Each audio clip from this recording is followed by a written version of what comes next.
Assalamu alaikum. Welcome back to Prime Life. My producer just told me that I need to look alive, so I'm alive.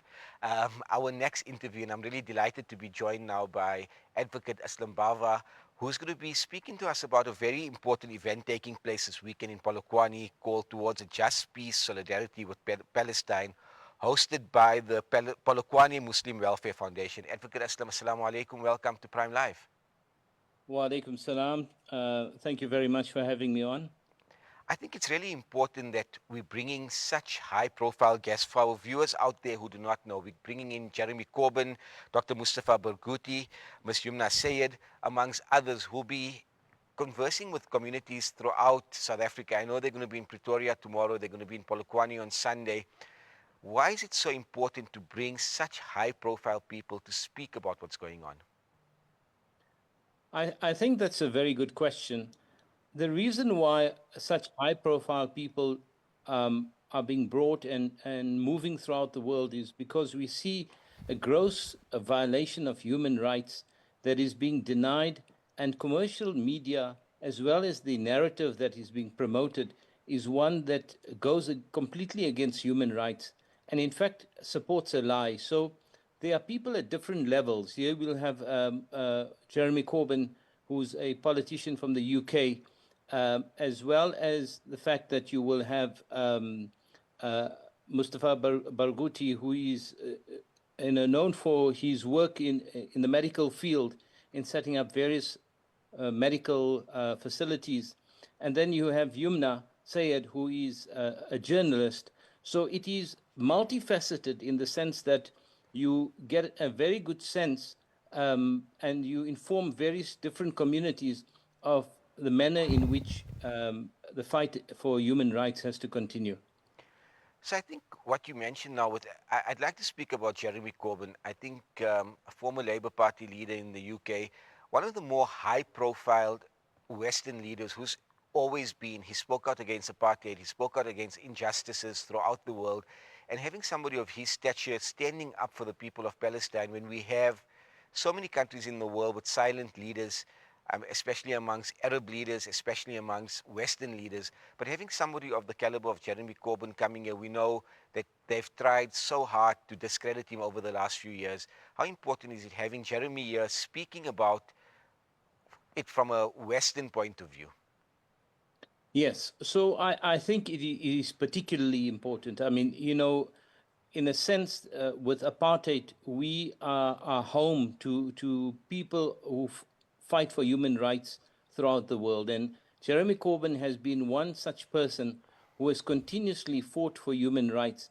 It would, in fact, have been very disappointing if they had managed to capture people like Jeremy Corbyn, and it is a great attribute to them and an accolade that knowing the DNA, as it were, in struggle politics for human rights, that those who, the litmus test, as people say today, is that if you want to understand a person's stance on human rights, you need to ask them what their stance is on politics in Palestine and what it is in Gaza.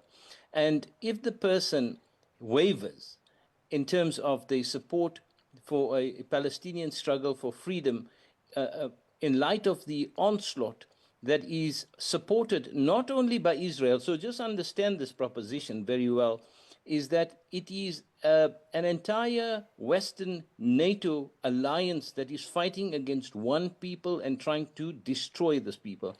So important people like Jeremy, where actually the Balfour Declaration was the genesis of this disaster that we currently see in Palestine, this neo-colonial and neo-colonial entity that has existed, being Israel, has been planted there by the British to control the Middle East. And it's particularly in that area that this has to be unraveled. So getting a guest like Jeremy Corbyn coming down is truly an indication that there is an international fight against the oppression that is being carried out against the Palestinians. And we have, for example, the Sumud flotilla as well, which we mustn't forget to mention. We have those people, and obviously they must remain in our du'as and our prayers that they succeed in breaking the siege. We actually just spoke to Dr. Fatima Hendricks, who is on the Global Sumud Flotilla, and she mentioned such important talks. And something that she mentioned is that there's no fence sitting when it comes to the Israel Palestine issue. You're either on the right side of history or you're on the wrong side of history. So I think, yeah, we have spoken to her. Advocate Aslam, I just wanted to know from you, how important is it taking this conference to Polokwane? We know Johannesburg, Durban, Cape Town have the huge marches and everything like that, but moving it to smaller towns, or not that Polokwane is a smaller town, but to the outlying areas of South Africa, how important is it for us to get the word out to all four corners of South Africa? I think it is extremely important. Uh, areas where you have the concentrations like where the city centers are, Johannesburg, Cape Town, Durban, Pretoria, those are areas that are big and they are well known. But it remains within those confines. And to take people of such high caliber, place them within areas where the word spread. So this is like the central area of Limpopo, which is a huge province on its own, and it has got fantastic credentials as far as the struggle against apartheid is concerned. So this is should also be a further home, and an area that should be visited, and there should be more small centers to continuously increase the awareness. But apart from increasing the awareness, it also motivates people. Organizations setting this up, people in the community working towards something that they can do, because people feel very helpless uh, in doing something for the Palestinians who they can see are being massacred and there's a genocide being committed. So I think that taking it away from just centralized areas and dispersing it throughout the country is crucial. I think you make a very important point that we need to disperse it throughout the country. And I think it's really important getting people like Dr. Mustafa Barghouti, Jeremy Corbyn, and your other guests just to bring this out more into the open. As we know, it is in the news, but you mentioned correctly at the beginning, mainstream media seem to paint a very different narrative of what's going on. Speaking about narratives, how important is it for citizen journalists, non mainstream media, to keep the story going, but with the correct facts, not what Israeli propagandists or the US or UK or NATO propagandists want us to see? We've seen Benjamin Netanyahu suffer quite a humiliating situation at the UN General Assembly early on today. Do you see that the sentiment in the world is shifting, especially among younger people, towards what's really going on in Palestine? Yes, and I think it is this non-commercial, non-mainstream, if we want to call them mainstream, not, but I would prefer non-commercial media that has played a tremendous role. It is absolutely crucial that media sources that in any way, in any little way, nobody should feel discouraged, whatever little way it is, that people can continue to create the awareness, can continuously to speak about that which is morally correct, ethically correct, correct in terms of human rights. So what we do is that not only are we talking about a situation now, we are also talking about a situation which will influence generations to come. And yes, it is having a huge impact. In fact, the American media is now battling, the commercial media is battling to keep Americans at bay, because currently they had a survey, and a very important survey. The more than 50%, closer to 60% of Jewish youth are now seeing that the Israelis are the oppressors. And more youth in the world. In fact, if today, if they were to, in some way, collapse this propaganda machine that is so heavily controlled throughout the world, um, that you will see that the majority of people support the Palestinian struggle. I think you mentioned something so important, that the youth are seeing past the lies that the Israelis have managed to put through in the media for the last 70 years or so. So I think it's really important that as younger people, they get to see the truth of what's happening. Speaking about your event in Polokwane this weekend, how can people attend? Is it a paid for event or is it open to the public? And where will it be taking place? And just give us some more information on that. Okay, so firstly, it's not a paid-for event. It is a completely free, open to the communities, and it is completely sponsored by the Pillars of Muslim Welfare, and their sponsors. It is taking place at a place called 534 Pedal, which has a hall there, and it's starting on Sunday at 2 o'clock in the afternoon, and it's from 2 to 5. So everybody is welcome to attend.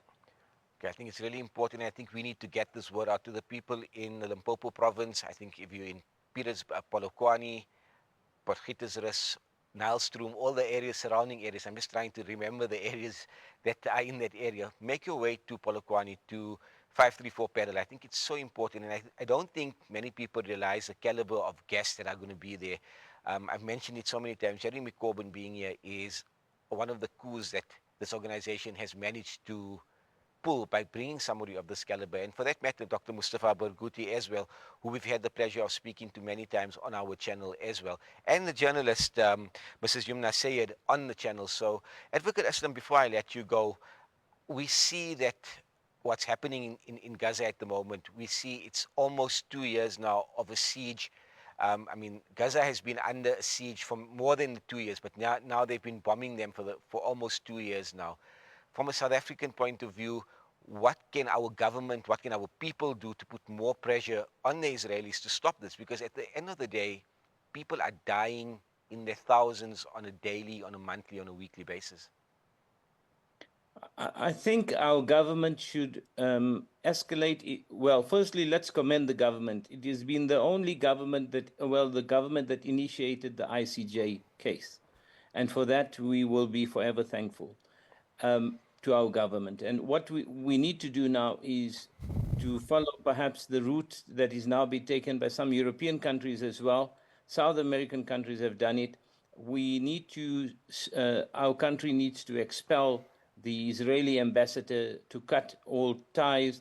The coal that is being supplied by ARM has to stop. It must stop giving Israel the ability to manage and to continuously to produce its energy sources. And South Africa, as a huge player in the African Union, must also go and put pressure on the African Union to start getting all African countries to start boycotting Israel.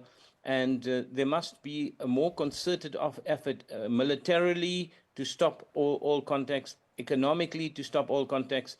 I mean, we know in South Africa that if it was not for those sort of external pressures, that we would possibly still be sitting under an apartheid regime. So it requires additional pressure, and the fact that we've got people on the Sumud flotilla, and we've got strong activists. So, in a sense, we must be very thankful and grateful that we have got people who understand the struggle element, including the president, who has spoken out very strongly in rights in terms of Palestinian rights. But more pressure has to be put. I mean, the likes of Helen Ziller and her talk about genocide being a big word that she doesn't understand. Suddenly we find her education level has deteriorated. But the point is very simply this, that we need to escalate and find every area and arena that we can to start to continue the fight against the Israeli occupation. Advocate, Advocate Aslam Bava, thank you so much for your time this evening. So, just a reminder to our viewers out there, Polokwane, Sunday from 2:30 p.m. Make your way to the venue. I think it's such an important event. And to the people in Limpopo, make your way to the venue. Um, and Advocate Aslam, thank you so much for your time this evening. You're most welcome. Assalamu alaikum. Wa alaikum salam. That was Advocate Aslam Bava speaking to us about this really important event that's taking place in Polokwane this weekend. So I think we had two really, really hard interviews, but I think it's so important to have these conversations. You know, so many times it's a Friday evening, we're thinking, what are we going to do this evening? We're going out, probably if you're in Joburg, to Relish or to the Pantry or to the Zone or to Santon. But I think it's important to have these uncomfortable conversations, to know what's going on in Gaza, know what's going on in the world.